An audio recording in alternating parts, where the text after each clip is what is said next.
Okay, welcome to Three Blondes, One Battle. I am Nikki, and I am the only blonde on today. I,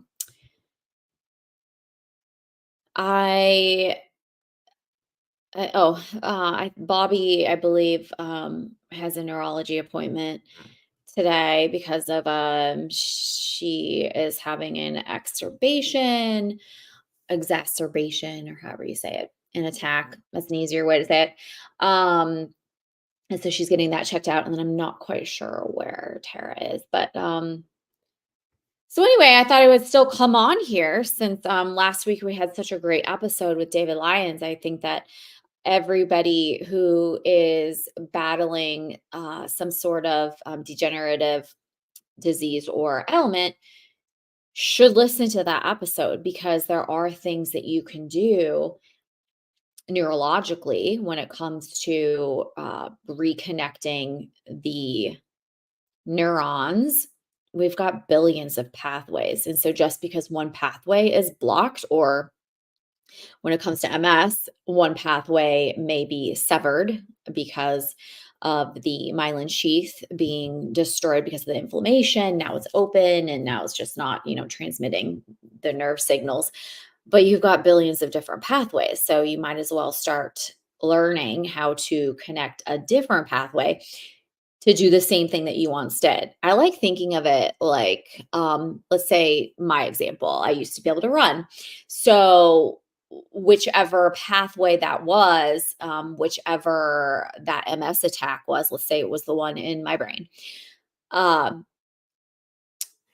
it's almost like, there's nerves that pass from the brain down to my legs, telling my legs to move, right? Well, that has been attacked, and so the myelin sheath surrounding that nerve is open to the air. It's almost like a cord, like I think of it like a cord, like this, like a cord. And it's been eaten through. You know how, like, when your dog eats your cord and you're like, dang it, now it doesn't work. Same thing with our nerves. So, just because this pathway is no longer connected to my legs and I cannot physically move, there's billions of others that you can try with neuroplasticity to rebuild that connection to make your legs work again. So, anyway, if you are managing something like MS or MS, I think that that episode is a really good one to listen to because you don't know what you don't know.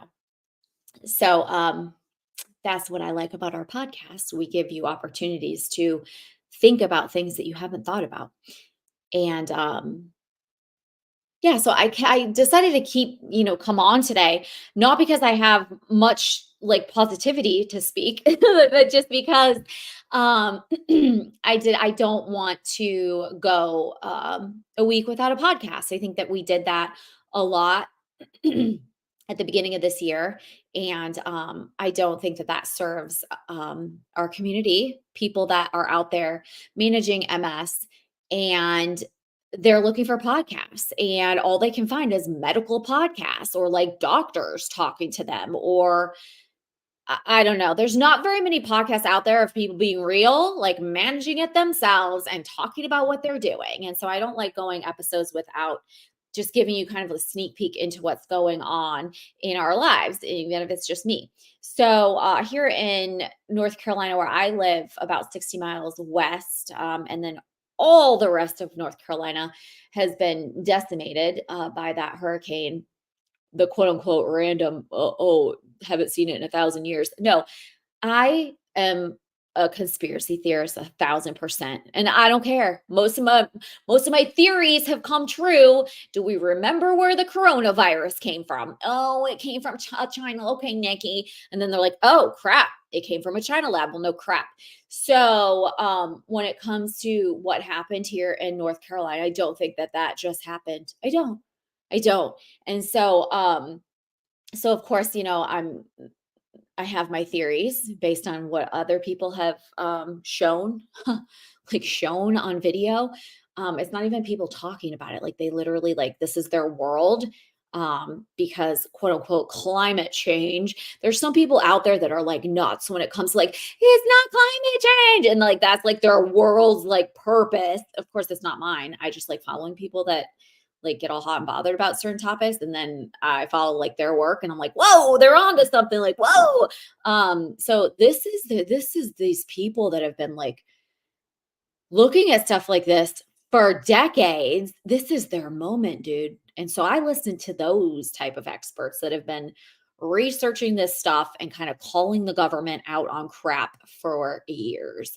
Um, but anyway, so it's the air is really thick here. Like not like physical, well, the skies are cloudy and who knows, they're probably spraying them right now.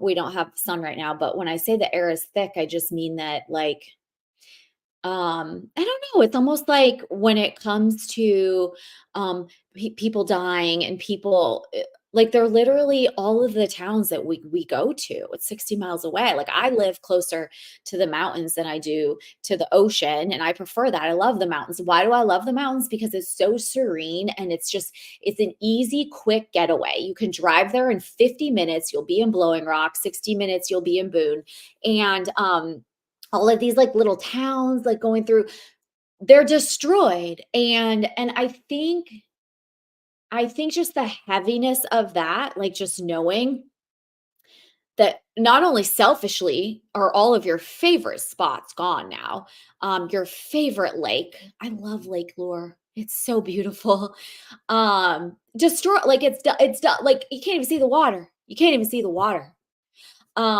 It's all pieces of wood from the town that was destroyed. And so selfishly it's sad, but then also knowing that physically, like when you manage something that affects your legs, I mean, I was prior service military. Do you think if my legs work, I would be out there like helping? Like there's so many groups that are in and out of Winston-Salem right now because they're helping. They're going out to the mountains, they're helping. This army girl would absolutely be helping if my legs would freaking work. And so I don't know. So then I have the heaviness of that, like almost like the guilt.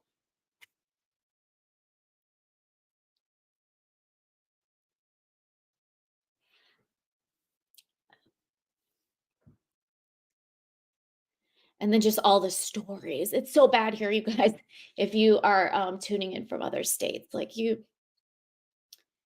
it's sad, really sad. I mean, it's just the beginning. It's been a week, not even, it hasn't even been a week. So,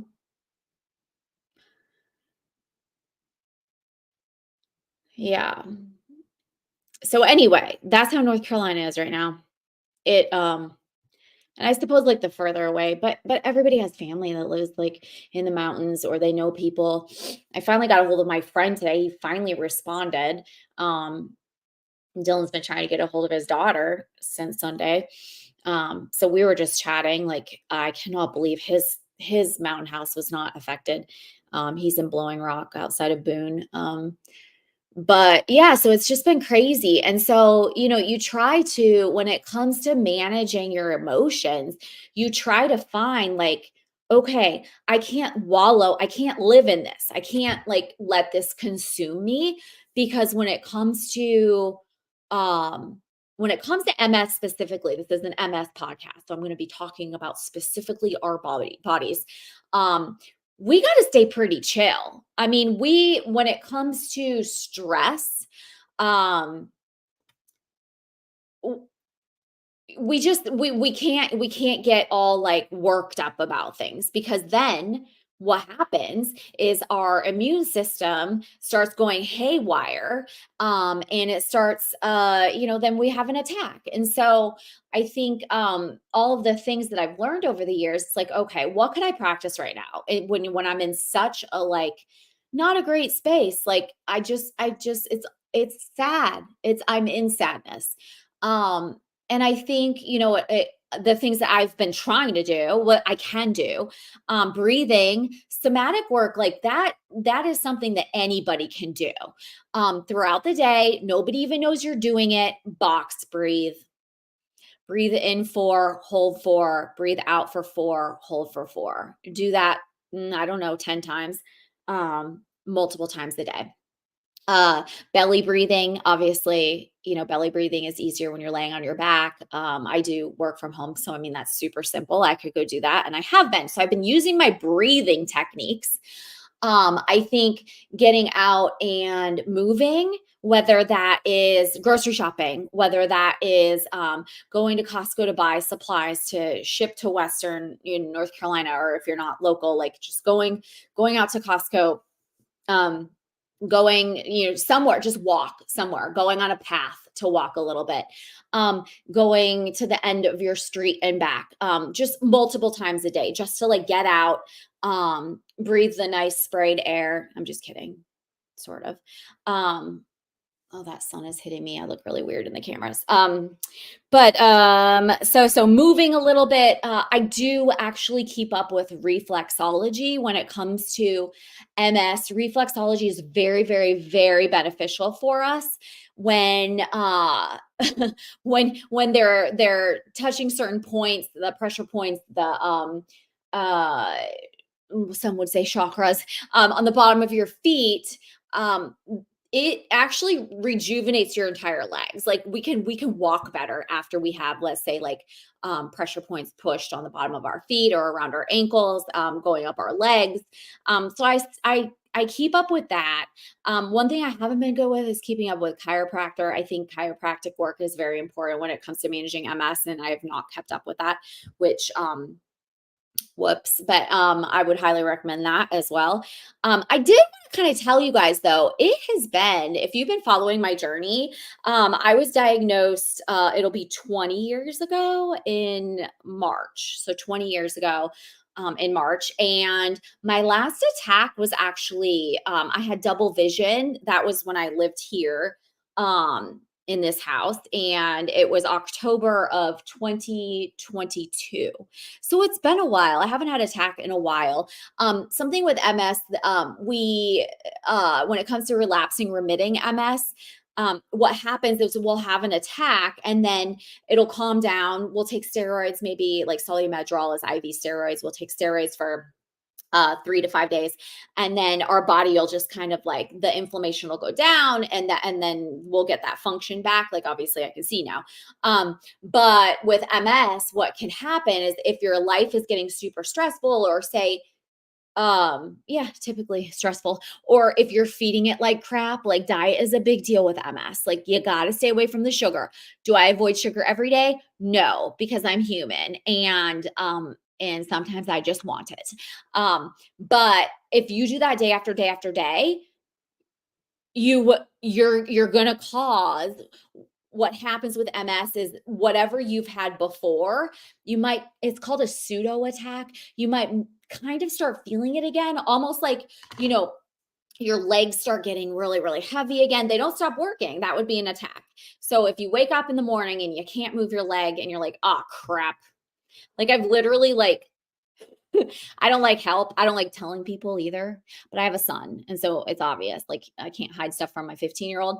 But I've been known to take him to school when he was younger. And then I like drive myself to the emergency room, and I get out and I'm like, walk, walk, walk. And people are like, can we help you? Do you need a wheelchair? I'm like, nope, I'm good. And then it's like, bit, bit, like I could barely walk. Like my ego is too high to ask for help. But so that would be an attack. A pseudo attack is just when it kind of starts coming up again and you're like, uh-oh, I better chill. I better chill, baby, chill. And so that happens with MS as well, is that's relapsing remitting. Of course, primary progressive means that you lose a function, and then it's kind of harder. Like maybe you don't get that back. Secondary progressive, you don't get anything back. So I might actually be in primary. I don't know what I am. I don't do MRIs anymore. Unless I'm having an attack and I still don't get the ink put in me, because the ink actually, And I was actually the one that printed this out and brought it to the radiologist in Iowa when I was at the VA. I'm like, hey, I don't think you're supposed to be injecting me with this stuff. It goes through the blood brain barrier. And they're like, what? This is a radiologist. And I'm like, yeah, look at this like report. And I like had it printed out and I like handed it to them. And they're like, and it was from a radiology journal article. Like it was a study. It was a research study. And it was like, it had like the abstract, the conclusion. And she was reading it. She's like, oh, well, it came out like, I don't know, 6 months later, like big time news, big media was talking about it. It's like, oh, I already knew that. So actually they don't advise every single time to get that ink because it does pass the blood brain barrier. Now, you look at like all my ink and it's like, okay, Nikki, you were so like anal about this and like you go and get inked up. Like, what is your problem? These are the things I don't think about. These are the things that like I've done the most ridiculous things before. Like we're talking like in the year after I was diagnosed, I got all of my amalgam. I've had 11 fillings. I had 11 fillings between the ages of 8 and 11. And so I had all of those fillings removed in 2005. There weren't any biological dentists. I had a regular dentist. I probably swallowed all of that metal. Um Come to think of it, that's probably why I had more and more attacks 5 years later. It's probably all that metal. But anyway, so I mean, I do weird things to kind of like if I'm like, oh no, I got to get that out of my body. But then I forget. And I mean, I literally have had implants removed out of my body. Like I am like flat as a boy right now. I wasn't with implants. But so I'll do all these like extreme stuff and then I forget. I'm like feeling good and like, let's go get more tattoos. So anyway, that's the thing about being a middle child. Like there's blessings and curses. It's not the blonde hair, y'all. It's not. Well, Dylan says that it get. Dylan thinks that the bleach goes to my brain and that's why I'm so ditzy, but I don't think he's correct. Dylan is my 15-year-old. I think it's a middle child thing. Because I don't remember crap. Like I barely remember like my friends' names in high school. I barely remember anything about college. I remember being in ROTC. I remember loving ROTC and my group of friends. I remember anyway, so I think like that part of me is why I do things and then I forget why I do them. Which circling back to why it's important with MS not to be the way I am is because if you keep compacting things and starting things, then you're going to forget why you're doing certain things and then you're going to stop. Like let's say you start feeling good. This is my journey for 20 years. So right now I'll tell you everything I'm doing. So right now I'm wearing stem cell. So I wear stem cell patches 12 hours a day. It's called X39 from LifeWave. So I'm doing that. I take LDN at night, every night, and in the morning. I split it up because 3 milligrams at one time, I literally was having nightmares that like Dylan ate me like alive, like the weirdest nightmares. So I was like, oh, too much LDN. What LDN is low dose naltrexone. It's not approved at the FDA level of low dose. It's approved at high dose at 50 milligrams naltrexone for heroin addicts. So the FDA did not go back and do all the studies for low dose naltrexone, which is why if you want the low dose for any autoimmune disease, actually, they have their own website. You can look it up, low dose naltrexone, I think .org, maybe .com. But so I do that at 3 milligrams a day. What else do I do? Pumpkin seed oil. So I'm like peeing every day. Otherwise, I was retaining like, let's see, what's normal? Let's say like 20 cc's is normal.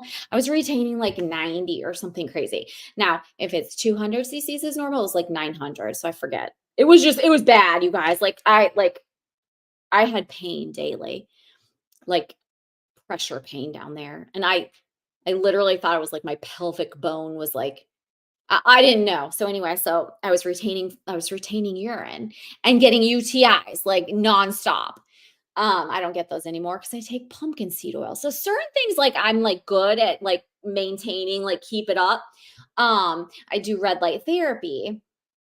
I do EES, which is actually one of our highest listened to podcasts to date, is talking about energy enhancement system. So I do that. Um, What else do I do? I'm breathing, like I was telling you. I'm doing I'm doing the optimal fitness program with David Lyons. So that's rebuilding my connections, my nerve connections, so I can run again someday. What else do I do? I take a lot of it. I take Life Vantage. They have a product that I've been taking since 2005. 2005. It's an antioxidant every day. Per Tandem is what it's called. Lately I've been taking injections. I was just injecting in my butt every day. But I've stopped doing that because I actually I'm learning. See, I said it out loud. Don't be like Nikki, but I've learned in the last week and a half, maybe because it cost me $400, but I've been keeping track of every day of this injection, and I've actually had headaches every single day except for 2. So I don't think I'm gonna take the NA. So I was injecting, T1, so thymosin alpha, and then I was injecting NAD, um, which that's more because I mean, you guys can look into NAD. But anyway, so I stopped that today because I'm like, I'm done with the headaches, and it was making me super tired. Like, we're talking, I don't nap during the day. I have unexplainable energy. Like, I always have energy. Like, I'm not lack of energy ever, and I was like sleeping almost every day for the last week. So I'm like, okay, I'm done with those. So I think with MS, it just like what it boils down to is just paying attention. You have to pay vitamin D3, K2. You first off, you got to take it together. Vitamin D3, K2 together. Don't be taking vitamin D by itself. What are you doing? 10,000 IUs per day. Now you could do a protocol, Coimbra protocol. It's actually you have to go with a doctor. So the doctor that I've talked to is out of Oklahoma, and I'm pretty sure I did an episode on the Coimbra protocol. I have not started that protocol because 2 years ago when I checked into it, I did a bone scan and I was osteoporosis. And high levels of vitamin D can actually cause a lower density in bones. And I was like, well, I already am osteo. So, but anyway, it's been 2 years and I haven't had another scan. These are all things that, like, if you were just diagnosed, you're like, oh, she's exhausting me. I'm sorry. Like, yes. The thing about MS is you have to take control of your own body. Like, you are in control of how well MS goes or how shitty it goes. Because I will tell you, nobody cares as much about your health as you, not your doctor, not your husband. I mean, of course, they care, but you have to take control of your own journey. When it comes to being overweight, you're hosed. Just saying. You want a bad walk with MS, go ahead and stay obese, or, or morbidly obese, and you'll probably be in a wheelchair next year. Like, I'm not kidding you. You cannot be overweight with MS. And that's not Nikki being mean or because Nikki coaches a health program, weight loss program. No, look at the studies. They're all there. Go on NIH, read them all. Um, uh, okay, what was I saying? Oh, so yes, it may seem exhausting, but the one thing about MS that's really cool, is that it forces you to pay attention to your body. It forces you away from, because ego wise, you can't go out and be like the rock star that you once were, because you might you might have some limitations now. And so it forces you to focus on the things that you can control, because you can control a lot with this disease. Um, and most of it's healthy. Like, most of it is it's forcing you to be a healthier version of you, which is a good thing. I think the negative part is it can be a bit isolating and a bit lonely. I think that like what's going on right now, just kind of this heaviness in the air, and like right before election, and just like, I don't know. I think Americans in general, not just people managing MS, tend to just want to like hide because they're tired or depressed or anxious. And so I think with MS, you have to force yourself to get out. Thank God for the conservative women of Forsyth County. Like that, it forces me to get out and about. Like I have to. Like I have to practice what I preach every once in a while, Like, yes, people know I have limits, and if I don't show up to things, like, sure, it's always about my legs, always. It's never about my mind. My mind is super sharp. It's never about my attitude. It's never about my humor because I'm very, very funny. It's always about my legs. And so I think that you have to force yourself to get out and about, because when you're around more people, it's all about surrounding yourself with the right group of people too. If you don't even have a group of people, that's a problem. Then maybe like join something that interests you. Um, Churches are great, community groups within churches, joining, I mean, some people call it faith families, some people call it community groups. But those are great to kind of be more connected with people. I think just overall, you can't isolate yourself. You just can't. It'll make it 10 times worse. I think that a lot of people managing MS, well, I don't think, I know, are on anti depression meds, because it kind of sucks, like losing like having limitations that you never once had. But we've talked about it tons of times on this podcast. Is all about how you view it. And if you view it that this life is not your own, it's not. It does. This life belongs to God. Like, God is the one that put you here. Like, sure, your parents like birthed you. Oh, your mom. But you're here for just a short time. And so the big picture of why you even exist, you don't know. You don't know that. And so just because it didn't go the way that you thought it would go when you were 20 or 25 or whenever you were diagnosed, doesn't mean there's not something great at the other end. And so I think it's all about um the viewpoint that you have when you're being limited, or when certain things are being taken away from you. You can't look at it like that. You got to think that, man, there's a bigger picture, there's something bigger, and God's got this. Like, it I don't have to understand it right now. And sometimes you could cry, just don't live in crying, right? Like, just like, that's how you get depressed. Like, you could cry and then get over it, because at the end of the day, you can't wallow in it. That'll hurt you more and hurt your family. I do know it's easier for us to have kids because they're watching us. And so we have to be strong. It's almost like when you have a baby and you look back and you're like, how did I do that? You just do it. And so I think when it comes to MS, like, having children, like, that's really, it's actually, I look at other people that don't have kids managing MS, and I'm like, actually, like, man, like, what's their drive? Like, my drive was my child. Like, I mean, it's still, he's older, and so it's less now. But like, when he was a baby, and like, I've been a single mom since he just turned 5 when his dad left us. And honestly, he left us when he was 3 too. So let's just say when he was 3. Um, and so that was always like, I don't want Dylan, like, I want him to know that I'm strong, that I got this, and so you put on a show almost, but you're able to like do it until they go to bed. And then your body's like, oh, and then your body's like, oh, exhausted because you did it. But you look back on all of that and you're like, how did I do it? Like, how? So I think just like that, one day you'll look back at whatever you're going through right now and you'll be like, wow, I did it. I got through it. Um, as long as you look at the big picture. So anyway, that's really all I got for you today. I'm trying to think of like other things that I'm doing right now. Oh, you know what? So underneath this desk right here, I've got this little like peddler. So basically, look at, so for those on the podcast, you can't see it, but it's this little like remote control.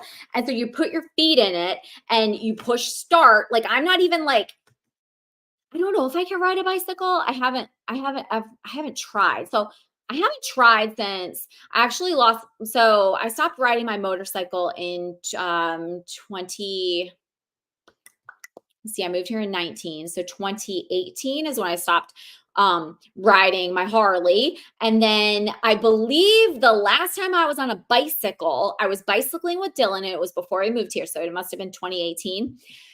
And we were at a stoplight and I put my left leg down and it collapsed on me, dude. Like, I fell, and Dylan was 9. And he's like, "Whoa, mom, are you okay?" I'm like, "Yeah." And I think just my ego, because of my ego, like I've never tried again because I'm like, that will never happen in front of my child again. Because it scared him probably. But anyway, so this is like a bicycle, and so it automatically goes. And so I think like the nerve connections, well, I do know. So if you look online and it will say motorized bicycle Parkinson's. Google that.